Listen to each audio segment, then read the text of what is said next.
The silence in the Galactic Council chamber was heavy and uncomfortable. Ambassador Park Dae-ho stood at the center of the vast circular room, surrounded by representatives from 47 different species. Each one watched him with eyes that carried the same expression. Fear mixed with suspicion, mixed with something else. Respect, perhaps. Or maybe just the memory of what human soldiers could do. "The motion stands," announced Council Speaker Velthor. His tentacles curling in what humans had learned meant disapproval. Human military forces are hereby restricted to defensive operations within their own territory. No offensive actions. No preemptive strikes. No independent operations without council approval. Park Dae-ho kept his face neutral, but inside he felt a familiar frustration building. This was the third time in 2 years that the council had tried to limit humanity's role in galactic affairs. Always the same excuse. Human forces were too aggressive, too dangerous, too effective.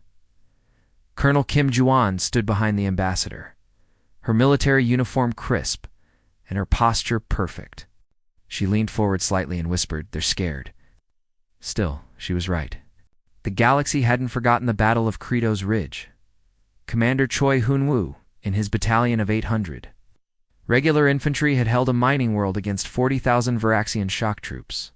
The battle lasted 6 days. When it ended, the human battalion still held the ridge. The Viraxian army retreated in complete disorder, their command structure shattered. Military academies across 36 species now taught that battle as a case study. Not in how to win against overwhelming odds, but in what happened when you faced human soldiers who refused to break. The recordings showed human troops fighting with damaged weapons, running low on ammunition, some wounded but still fighting. They adapted tactics mid-battle, turned defensive positions into killing zones, and somehow maintained unit cohesion even when their communication systems failed. That was just regular infantry. Standard human soldiers. Then there was Captain Lee Bora and her Marine Company. They'd been on a routine patrol near the Helios Nebula when they encountered a Krell raiding fleet. 3 ships against 17? The smart move would have been to retreat and call for backup. Lee Bora decided to buy time for a nearby colony transport to escape instead. Her company boarded the lead. Krell ship through an emergency airlock. They fought room by room through corridors designed for species twice their size. The Krell had superior numbers, better weapons, and home advantage. It didn't matter. Lee Bora's Marines disabled the flagship's engines, forced the fleet to delay their pursuit, and held long enough for the transport to reach safety. Only 38 of her original 120 Marines survived. The Krell lost their flagship and 600 crew. More importantly, they lost their reputation for being unstoppable in ship-to-ship combat. After that battle, Krell commanders started avoiding human vessels entirely. These stories, and dozens more like them, had created a problem for the Galactic Council. Humanity was relatively new to the galactic community. Just 50 years since first contact. But in that short time, human military forces had earned a reputation that made elder species nervous. Humans didn't just fight, they won, often against odds that should have been impossible. Now the Council wanted to limit that capability. Keep humans on a leash. Park Dae-ho finally spoke, his voice calm and measured. The Republic of Earth accepts the Council's decision. We will restrict our military operations as requested. Murmurs of relief rippled through the chamber. Several representatives visibly relaxed.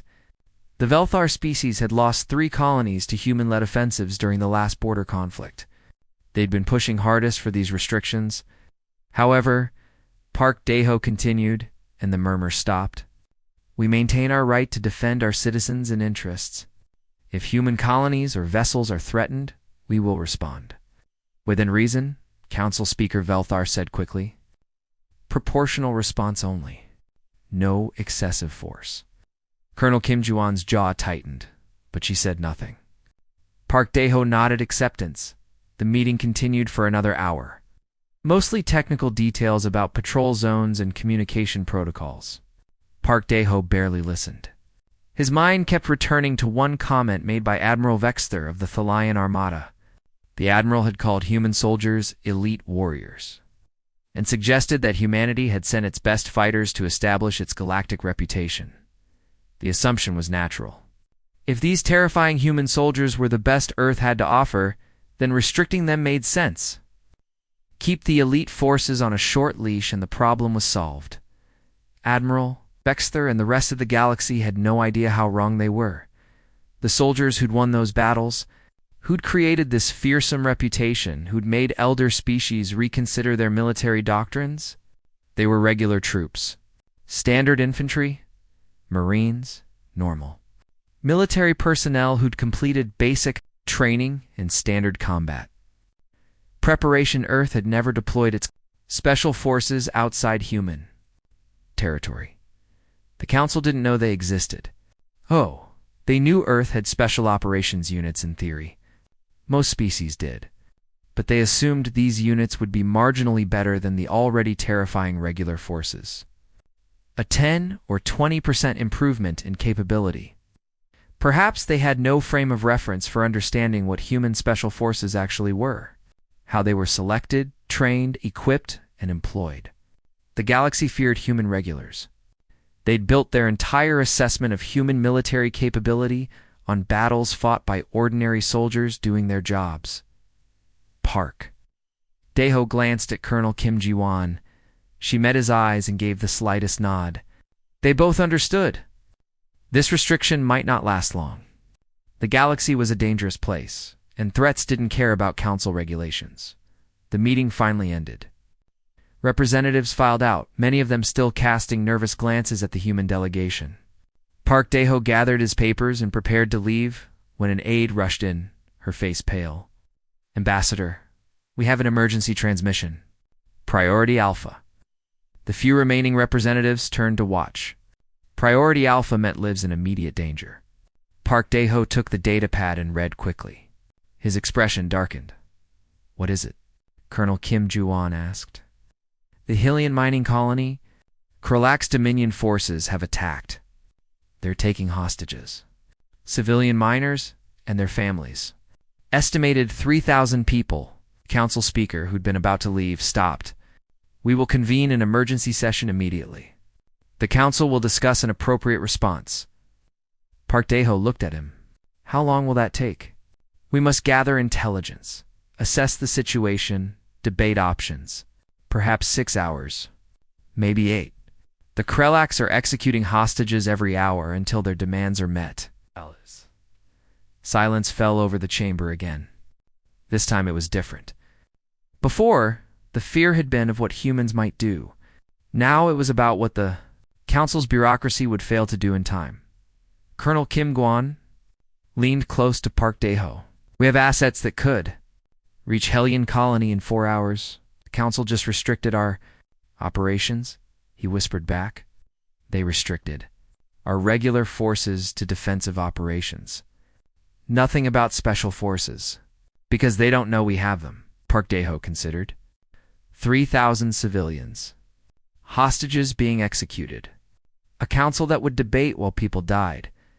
And assets that could help. Assets the galaxy didn't know existed. He made his decision. "Send the authorization," he told Colonel Kim Ji-won quietly. "Ghost unit. Full deployment." She nodded and stepped away to send the encrypted message. Park Daeho turned back to the council's speaker. "Earth will cooperate with the council's response fully. Please keep us informed of your decisions." It wasn't a lie. Earth would cooperate. But they'd also act. The galaxy was about to learn something new about humanity. Something that would make their fear of regular forces seem quaint by comparison. Somewhere in Earth's most secure military facility, a team was receiving orders. A team that had trained for scenarios like this. A team that represented everything human military capability could be when pushed to its absolute limit. Ghost Unit was going active. Deep beneath the mountains of Earth's southern continent, Major Yoon Ji-ho was reviewing training reports when his personal communicator pulsed 3 times. Red light. He stopped mid-sentence and looked at the device. 3 pulses meant only one thing: activation. He pressed his thumb to the scanner, and the message decoded. Hylian Colony. Hostage situation. Krelak's Dominion. Civilian casualties mounting. Full deployment authorized. Time window: 4 hours to arrival. Yoon Ji-ho stood and walked quickly through the underground facility. Other personnel saw his pace and expression and moved out of his way without question.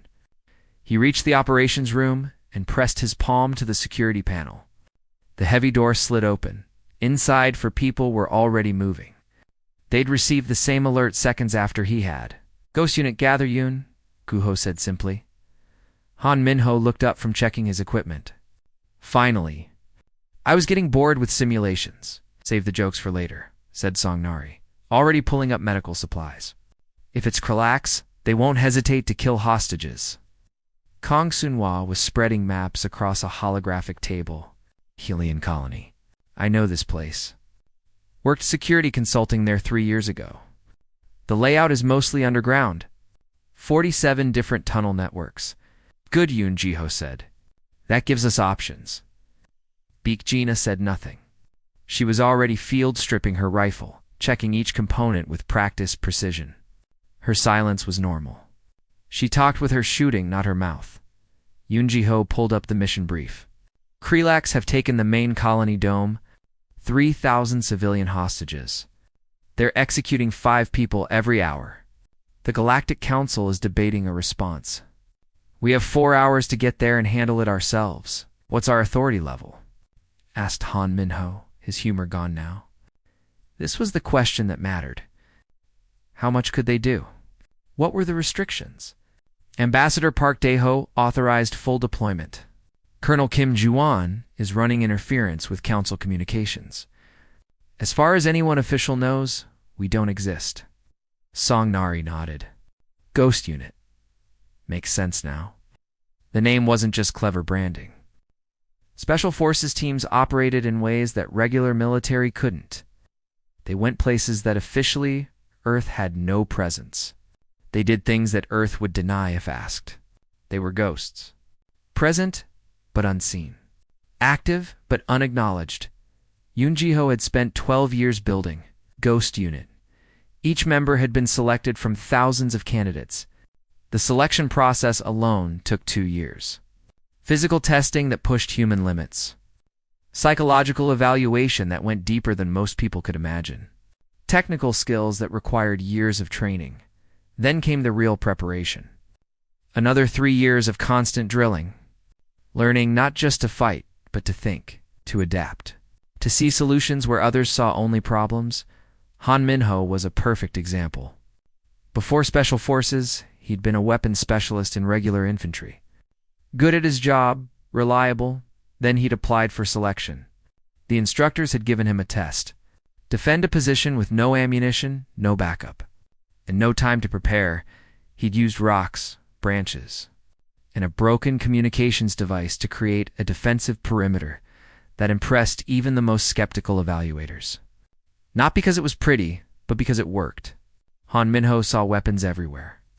Anything could be used. Anything could be dangerous in the right hands. Songnari had been a combat surgeon before Special Forces. She'd saved lives in conditions that would break most doctors. Then one day, she decided saving lives meant preventing them from being threatened in the first place. Her application to Special Forces had been unusual. Most candidates came from combat roles. But the instructors saw something in her. A precision. A calmness under pressure. She could shoot with the same accuracy she used to operate. Each movement calculated. Each decision measured. Kong Sun-woo was the team's problem solver.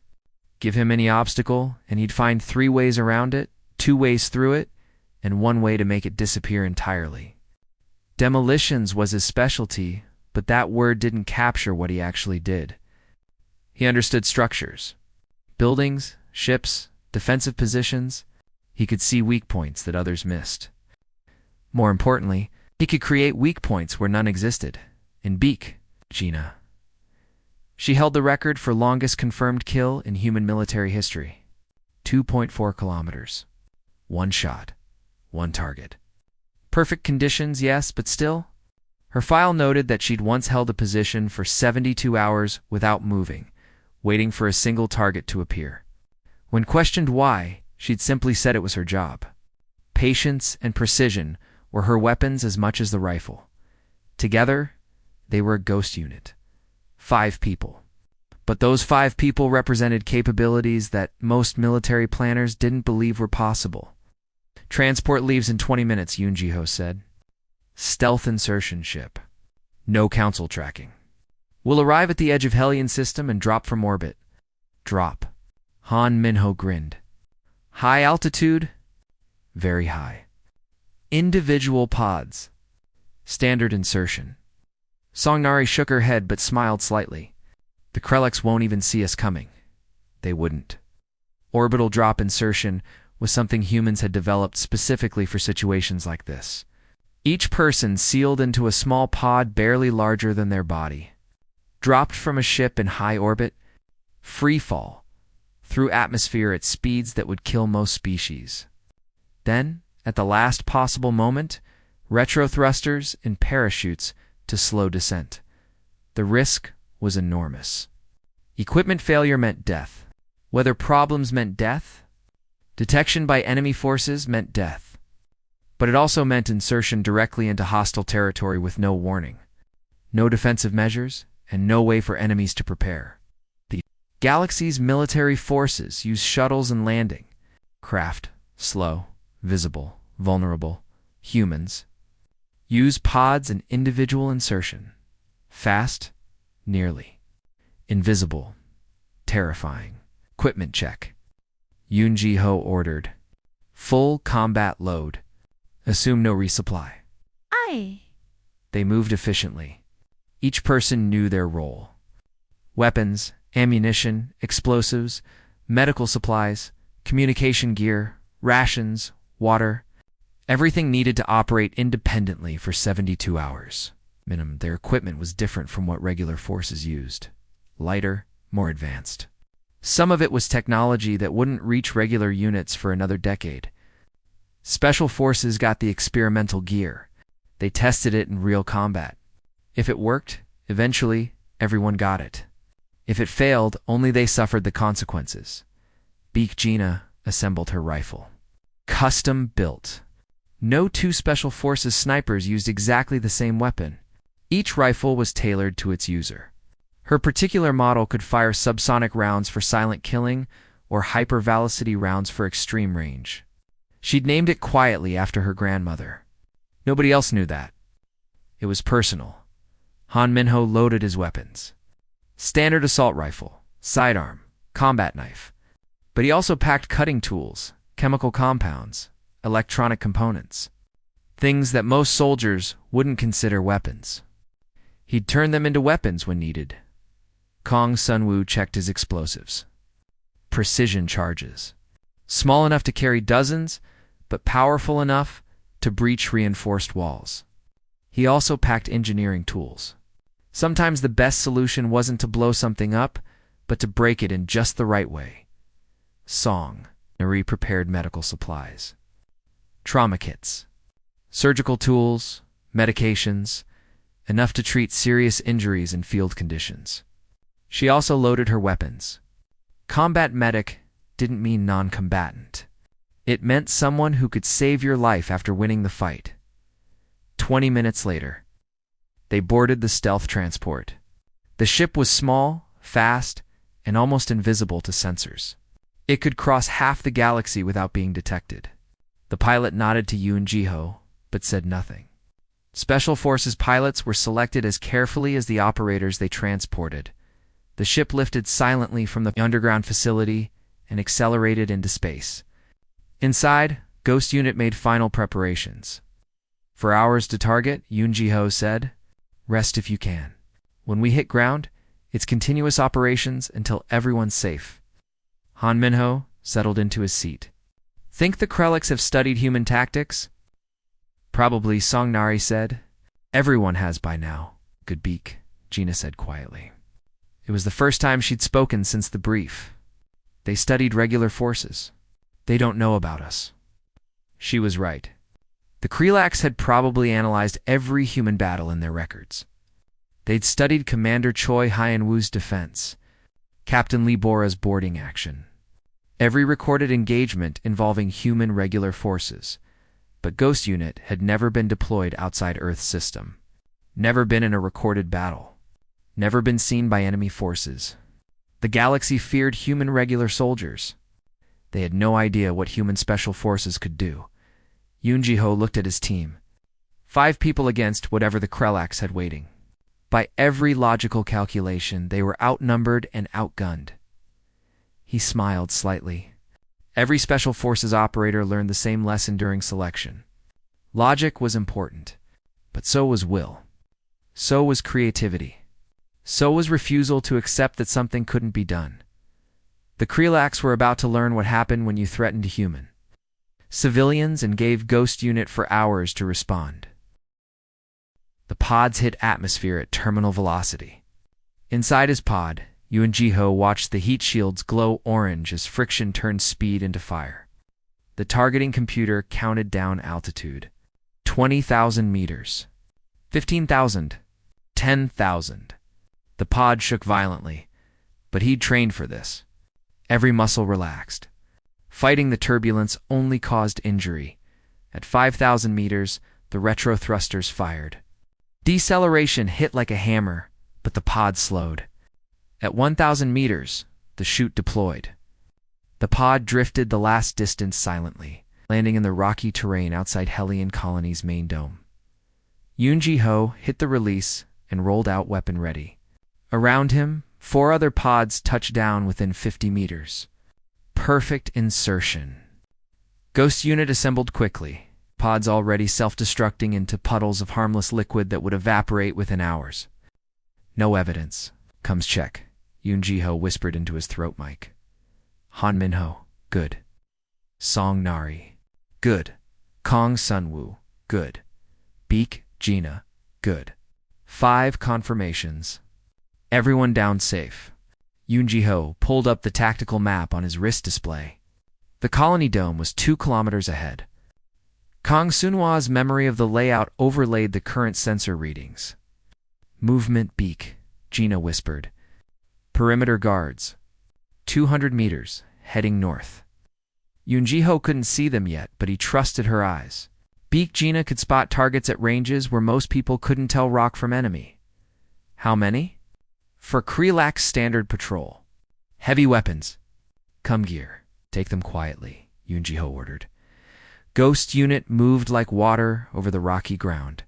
Silent, smooth. Within 3 minutes, they'd closed 250 meters from the Krelax patrol.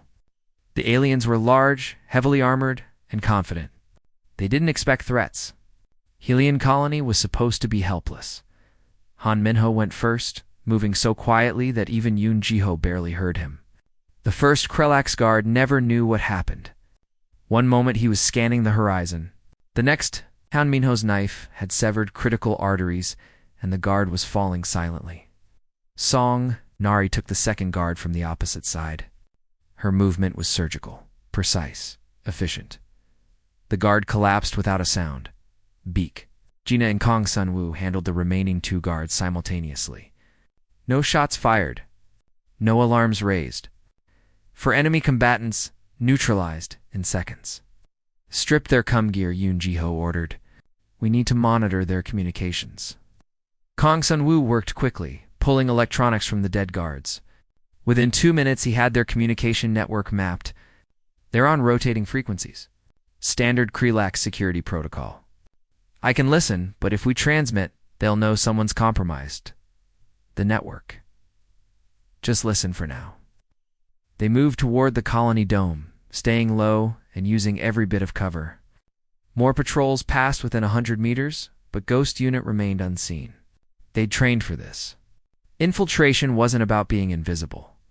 It was about understanding sight lines, timing, and human perception. Or in this case, alien perception. The colony's main entrance was heavily guarded. 20 Krelax soldiers with weapon emplacements and vehicle barriers. No way through without alerting everyone. Kang, alternative entry? Yoon-ji-ho asked. Kong Sun-woo studied his map. Maintenance tunnel, 300 meters east. It'll be locked and probably alarmed, but I can handle that. They circled around to the maintenance entrance. It was a small door built into the colony's foundation. Kong Soon-woo examined the lock while monitoring the security system. Pressure sensors on the door. Simple, but effective. If I just cut through, they'll know. How long to bypass? 5 minutes. Maybe 6. Do it. While Kong Soon-woo worked, the rest of Ghost Unit maintained security. Song Nari monitored the captured Kumgear, listening to Krelok's communications. What she heard made her expression darken. "They're executing hostages," she whispered. Next group scheduled in 40 minutes, 5 more civilians. Yoon Jae-ho felt anger rise but pushed it down. Emotion was useful, but only if controlled. Right now they needed to think, not feel. "We're not going to make it if we have to fight our way through," Han Min-ho said quietly. "Even moving fast, extraction will take hours." "We're not extracting everyone through combat," Yoon Ji-ho said. "We're creating escape routes and letting them run." "How?" "Kang, once you're inside, can you map their defensive positions?" Kang Sun-woo looked up from his work on the door.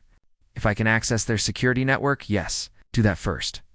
I want to know where every guard stands. Then we're going to reshape this battlefield." The lock clicked. Kang Sun-woo smiled. "We're in." No alarms.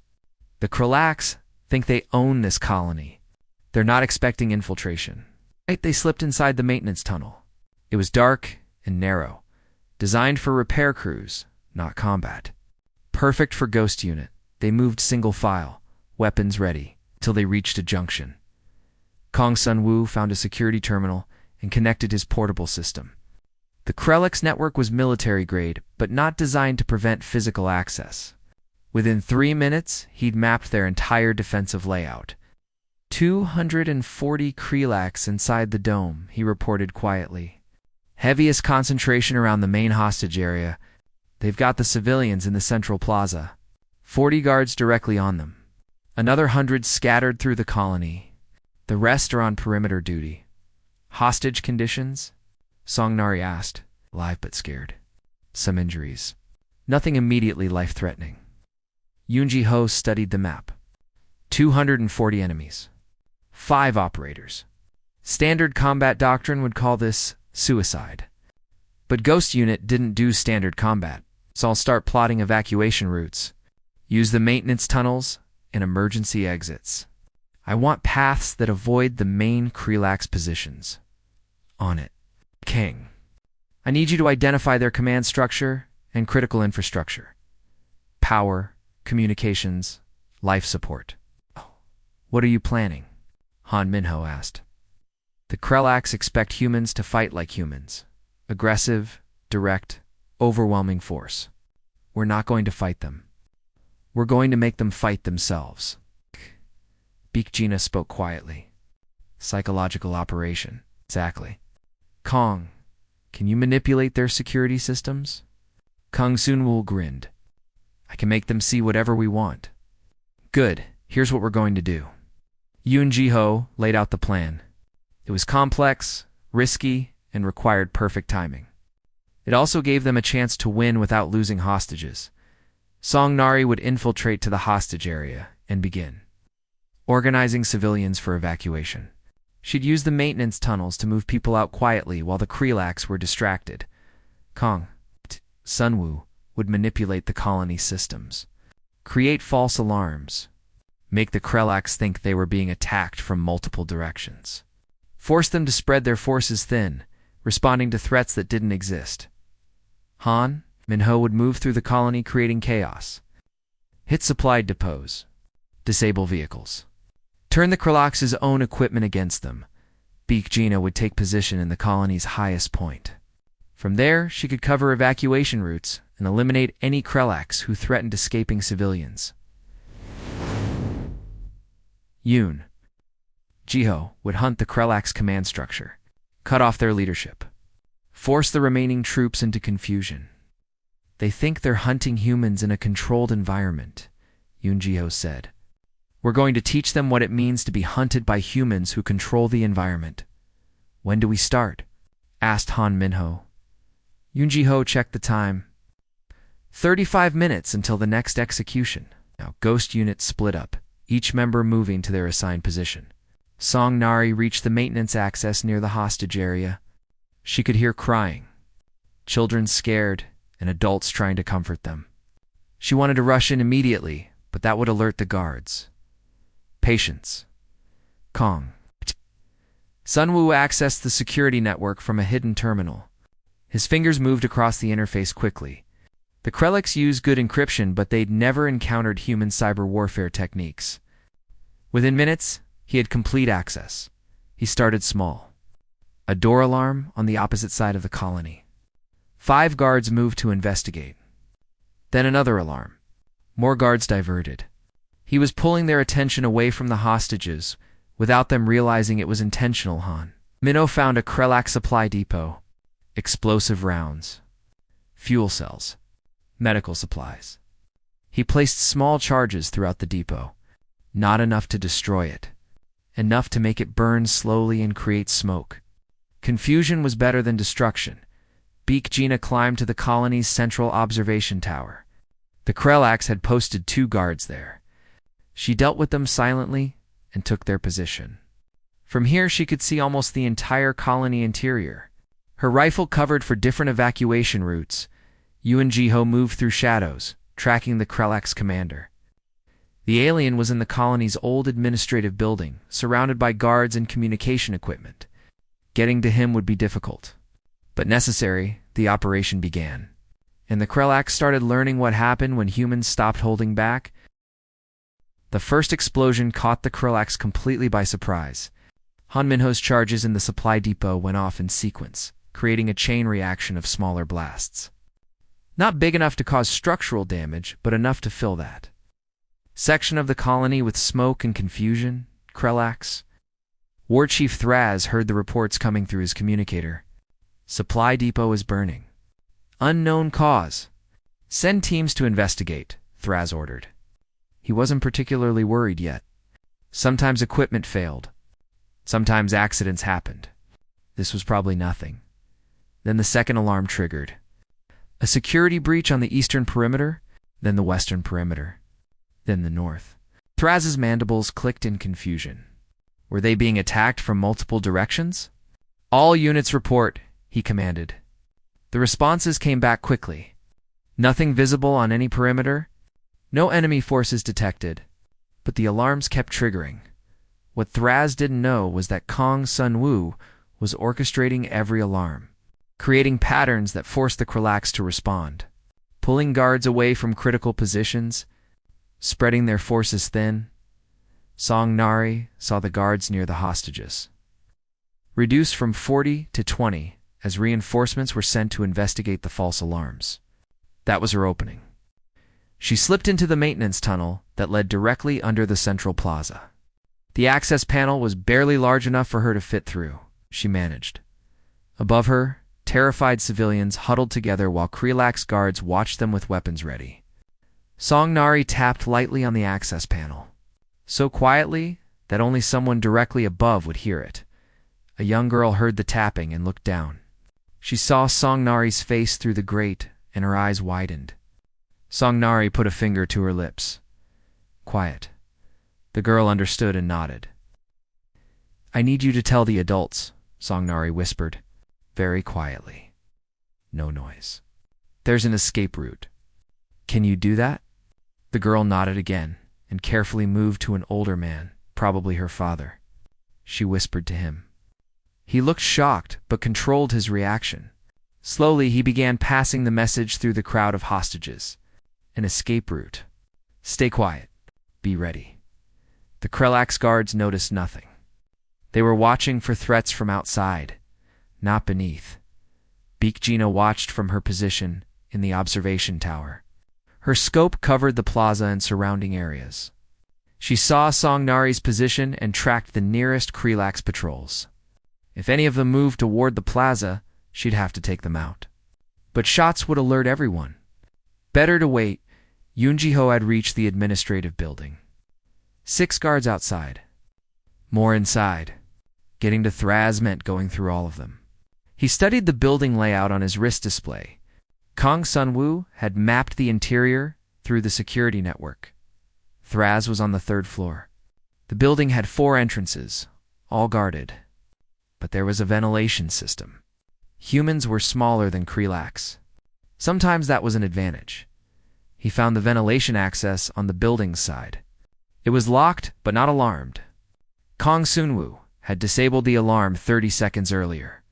Yoon Ji-ho climbed inside and began moving through the narrow ducts. Below him, Krellick soldiers moved about their duties, unaware that a human operator was directly above them. He reached the 3rd floor and peered through a vent grate. Thraz stood at a communication console, barking orders. 8 guards surrounded him. Yoon Ji-ho could throw a grenade and kill most of them, but that would alert every Krelax in the colony and put the hostages at risk. He needed a different approach. Kong. He whispered into his throat mic. I need every system in this building to go crazy. Lights, alarms, everything. On my mark, ready, came the reply. Song status on hostages. Message passed. They're ready to move. I need the guards distracted. Han, prepare your distractions. Ready, Beak. Cover the evacuation routes. Covered. Yoon Ji-ho took a breath. This next part required perfect timing. Everything had to happen simultaneously, or the plan fell apart. Execute. Now. Every light in the administrative building went out. Emergency alarms screamed. Backup power failed to activate. The Krellick's guards shouted in confusion, and Thraz roared orders. At the same moment, Han Min-ho detonated his remaining charges throughout the colony. Small explosions. Flashbangs. Smoke generators. Noisemakers. Nothing lethal, but everything terrifying. It sounded like the colony was under massive assault. Song Nari threw open the access panel. Go. Move quickly. Follow me. The hostages didn't hesitate. They dropped into the maintenance tunnel, parents lowering children, older civilians helping each other. The Krelax guards in the plaza turned toward all the explosions. Momentarily distracted from their prisoners, by the time they looked back, half the hostages were already gone. The prisoners are escaping. One guard shouted. He raised his weapon toward the fleeing civilians. Beak Gina's rifle cracked once. The guard fell. Her position was compromised now, but the evacuation had started. She fired again. Another guard dropped. The remaining Krelax scattered for cover. Trying to locate the sniper in the administrative building, Yoon Ji-ho dropped through the ceiling grate into complete darkness. His night vision goggles showed him the confused Krelax guards. He moved through them like a ghost, using non-lethal takedowns where possible. 4 guards down before they even knew he was there, Thazi finally understood something was terribly wrong. These weren't random attacks or equipment failures. His forces were under assault. But by whom? How many? Where were they? All units converge on the administrative building. He ordered, We're under attack. That was exactly what Yoon Ji-ho wanted. Every Krelax soldier moving toward his position meant fewer guards near the escaping hostages. Song, how's the evacuation? He asked while fighting. 70% clear. 3 minutes to full extraction. Beak. Status. Taking fire from multiple positions. Holding. In the observation tower, Beak Gina was surrounded. Krellick's troops had figured out where she was, and were converging. She'd known this would happen. The tower was a perfect position until you got pinned down. Then it became a trap. She fired methodically, making every shot count. Her rifle had 40 rounds. She'd fired 18. 22 left. Approximately 30 enemy targets closing in. The math was not in her favor. Beak's got a problem, Han Min-ho said over the comm. I'm moving to assist. Negative, Beak, Gina said calmly. Stay on mission. I'll manage. She fired 3 more rounds. 3 more targets down. The Krellocs were getting smarter, though. Using cover. Approaching from multiple angles. They'd studied human tactics. They knew snipers were vulnerable to coordinated assault in the tunnels. Song Nari was leading the last group of civilians toward safety. Behind her, she could hear Krellocs guards finally realizing what was happening and giving chase. She turned and fired her weapon, dropping to guards. The rest took cover. Kong, I need obstacles, she said. Block the tunnel behind me. On it, emergency blast doors that hadn't been used in years suddenly activated. Heavy steel plates slammed down, cutting off the pursuing Krelax. It wouldn't hold them forever, but it would slow them down. Yoon Ji-ho had reached Thraz. The war chief was massive, even for a... He saw Yoon Ji-ho and roared, raising a weapon that could tear through vehicle armor. Yoon Ji-ho was faster. He fired first, hitting the weapon and destroying it. Then he closed the distance. Hand-to-hand combat with a Krelax was suicide for most humans. They were stronger, larger, with natural armor plating, but Yoon Ji-ho had spent 12 years learning how to fight opponents bigger and stronger than himself. It wasn't about strength. It was about precision, leverage, and targeting weak points. He moved under Thraz's guard and struck at nerve clusters. The war chief stumbled but didn't fall. Outside the building, Krelax reinforcements were arriving. Han Minho saw them coming and realized the situation was deteriorating. Ghost Unit had achieved its primary objective. The hostages were escaping. But now his team was about to be overwhelmed. Boss, we need to extract, he said. We're about to have company. Yoon Ji-ho knew Han was right. But they also couldn't leave Baekjina pinned down in the tower. And he was still fighting Thraz. 2 minutes, he said. Give me 2 minutes. We don't have 2 minutes. Dean's voice came over the cum, still calm despite her situation. I'm down to 8 rounds. Approximately 20 targets remaining. Extraction not viable. Continue mission without me. Negative, Yoon, Ji-ho said immediately. Nobody gets left behind. Major, the mission includes all of us getting home. Hold position. Help is coming. He struck Thraz again, this time targeting the war chief's breathing system. The Krelax gasped and fell to one knee. Yoon Ji-ho moved behind him and applied a submission hold he'd practiced 10,000 times. Thraz tried to fight, but human martial arts had been developed over centuries specifically to deal with larger opponents. After 15 seconds, Thraz went unconscious. Yoon Ji-ho secured him with restraints and grabbed the war chief's communication device. All Krelax forces, he said in perfect Krelax language. This is Ghost Unit, Earth Special Forces. Your commander is captured. Your hostages are freed. You have one chance to surrender. If you continue fighting, we will continue killing. Choose now. Silence fell over the colony. The Krelax had been told humans were dangerous. They'd studied human regular forces. They'd prepared for human tactics, but nobody had prepared them for this. 5 humans had infiltrated their secured position, freed 3. The Galactic Council chamber was in chaos. Ambassador Park Dae-ho stood at the center, while representatives from dozens of species shouted questions and accusations simultaneously. The emergency session had been called less than an hour after Ghost Unit completed their operation at Helion Colony. You violated council restrictions? Bellowed a representative from the Korthon species. Your military forces acted without authorization. Park Dae-ho remained calm. The restrictions applied to our regular forces conducting offensive operations. Special forces conducting hostage rescue is neither offensive nor regular forces. You never mentioned having special forces? You never asked? Park Dae-ho's tone was pleasant but firm. Earth is not required to disclose every aspect of our military structure to this council. Council Speaker Velther's tentacles writhed in agitation. 5 soldiers defeated a Krelax occupation force of over 200. This is impossible. We demand an explanation of what capabilities you've been hiding. It's not impossible, Colonel Kim Juan said from beside the ambassador. It's just difficult. That's why they're special forces. A holographic display activated, showing footage from Helion Colony's security systems. The council members watched in stunned silence as Ghost Unit's operation unfolded. The silent infiltration. The systematic dismantling of Krelax defenses. The perfect execution of a plan that should have required hundreds of soldiers. Admiral Vexter of the Thalion Armada leaned forward, studying the footage intently. These are your elite warriors. The best you have. They're among our best, Park Dae-ho corrected. Ghost Unit is one team. We have others. The chamber erupted again. Multiple teams? How many? What were their capabilities? How long had Earth been operating Special Forces units? How many of these teams exist? Demanded the Korthon representative.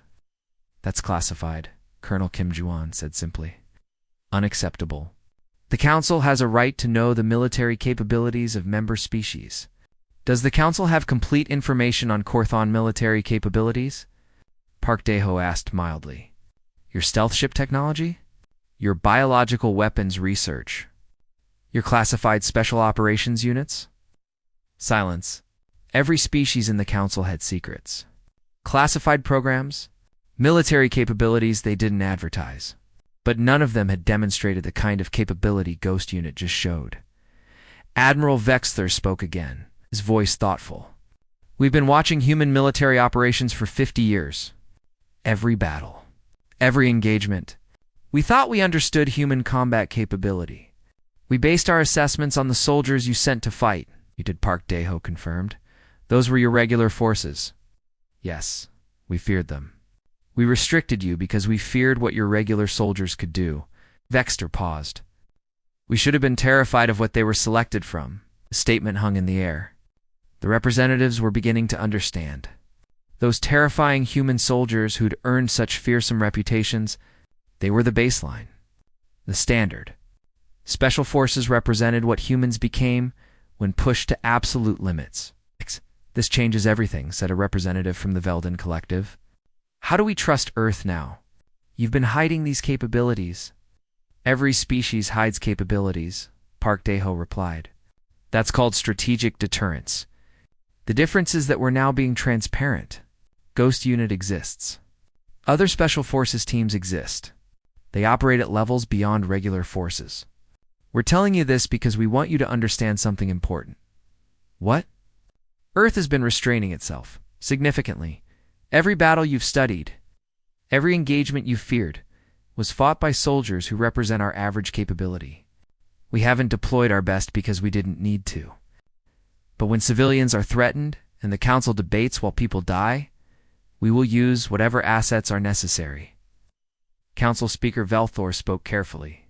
Is this a threat? No, Park Daeho said. It's a clarification. You restricted our military operations because you feared what we might do. I'm explaining that you've never actually seen what we're capable of.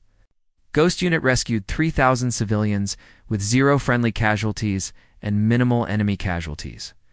They could have killed every Krelak soldier in that colony. They chose not to.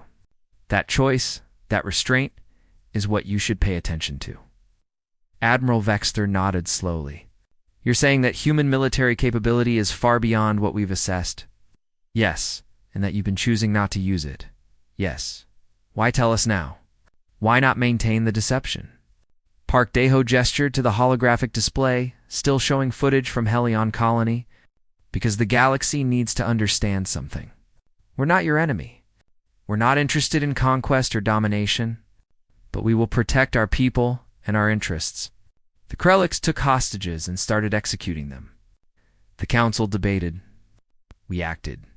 That's what Special Forces exists for. A representative from the Drexen species spoke up. Her voice was quiet, but everyone listened. How many of these Special Forces soldiers does Earth have? Enough, Colonel Kim Juan said. That's not an answer. It's the only answer you're getting. But I'll tell you this. Every Special Forces operator goes through selection that most species couldn't survive. Training that takes years. Preparation that tests every physical and mental limit. Out of every 1,000 regular soldiers, maybe 10 will attempt selection. Out of those 10, maybe 1 succeeds. That's how we maintain quality. The Drexen representative did the math. If Earth had millions of regular soldiers and only 1 in 1,000 made it to Special Forces, that still meant thousands of operators. Thousands of soldiers who could do what Ghost Unit just did. The implications were staggering. A younger representative from the Koroth species raised his hand tentatively. May I ask a different question? Park Daeho nodded. Why didn't you deploy these forces sooner? In previous conflicts, you could have ended wars quickly, because wars aren't about winning quickly, Park Daeho said. They're about achieving political objectives. Regular forces accomplish most objectives just fine. Special forces exist for situations that regular forces can't handle, or situations where speed and precision matter more than overwhelming strength. Helion Colony was that kind of situation. What other situations would qualify? That's what we're trying to determine. The galaxy is dangerous. Threats emerge constantly. Sometimes the Council can respond effectively. Sometimes it can't. Earth wants to help, but we need to be trusted to use our capabilities appropriately. Council Speaker Velthar was quiet for a long moment. Then he spoke carefully. The Council was wrong to restrict Earth's military operations based on fear of regular forces. That fear was misplaced. We should have been more concerned about judgment and restraint. Do you have judgment and restraint? Asked the Korthon representative bluntly. Yes, Park Daeho said simply. Ghost Unit had the capability to kill every Krelak soldier in that colony. They captured their commander and accepted surrender instead. That's judgment. That's restraint. That's the difference between capability and intent. The debate continued for another 3 hours.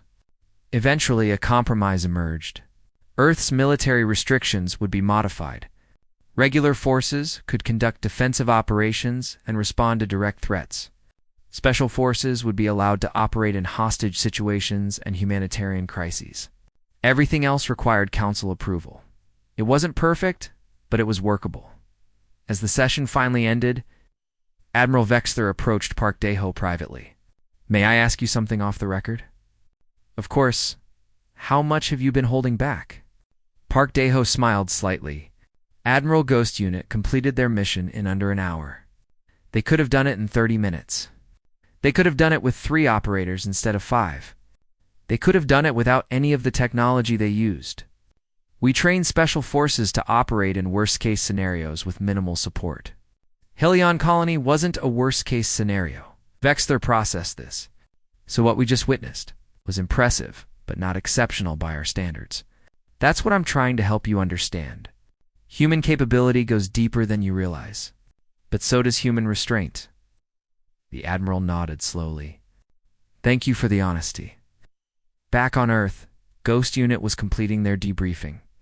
Major Yoonji Ho sat with his team in the secure facility, reviewing the operation's details. Everything had gone according to plan. Better than expected, actually. So we're famous now, Han Minho said. The whole galaxy knows about us. They know Ghost Unit exists, Yoonji Ho corrected. They don't know our capabilities. They saw one operation under controlled conditions. Those weren't exactly controlled conditions, Songnari pointed out. We were outnumbered 40-1. But we had intelligence, preparation time, and operational flexibility. Real worst-case scenarios don't give you any of that.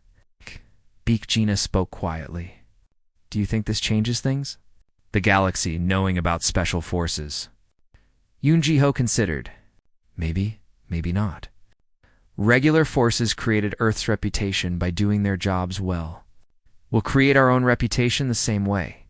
By completing missions, protecting people. Making the right choices even when they're hard. Think anyone will test us? Asked Kong Soonwoo. See if we're really as good as they think? Probably. There's always someone who needs to learn lessons the hard way. Han Minho grinned. Good. I was worried we'd get bored.